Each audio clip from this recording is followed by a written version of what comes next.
Aksi kekerasan anggota TNI terhadap bocah 11 tahun di Palembang berakhir damai. Di hadapan abah korban, pelaku minta maaf atas kesalahpahaman yang terjadi serta ngakui kesalahannya.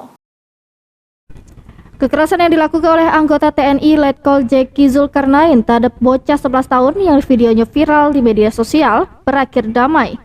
Sesudah abah korban melapor ke Detasemen Polisi Militer pada Minggu kemarin. Di hadapan abah korban, Letkol Jeki minta maaf serta ngakui kesalahannya.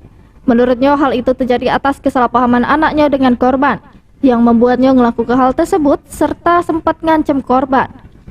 Saya juga berterima kasih atas kelapangan dadanya dari Pak Dino sehingga memaafkan kesilapan yang telah saya lakukan.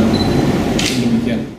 Jero hal ini, abah korban juga nyatakan nerimo permintaan maaf Letkol Jeki terhadap anaknya. Kemudian menyelesaikan masalah ini melalui mediasi kekeluargaan. Abah korban juga bersedia nyabut laporannya.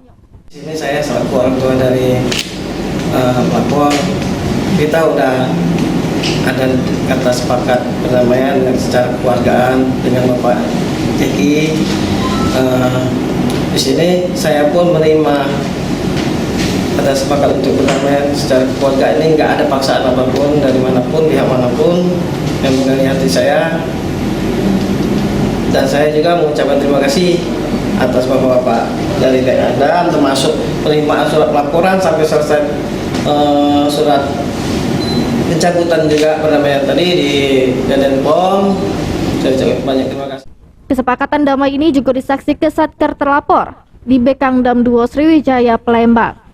Mulyadi, PAL TV.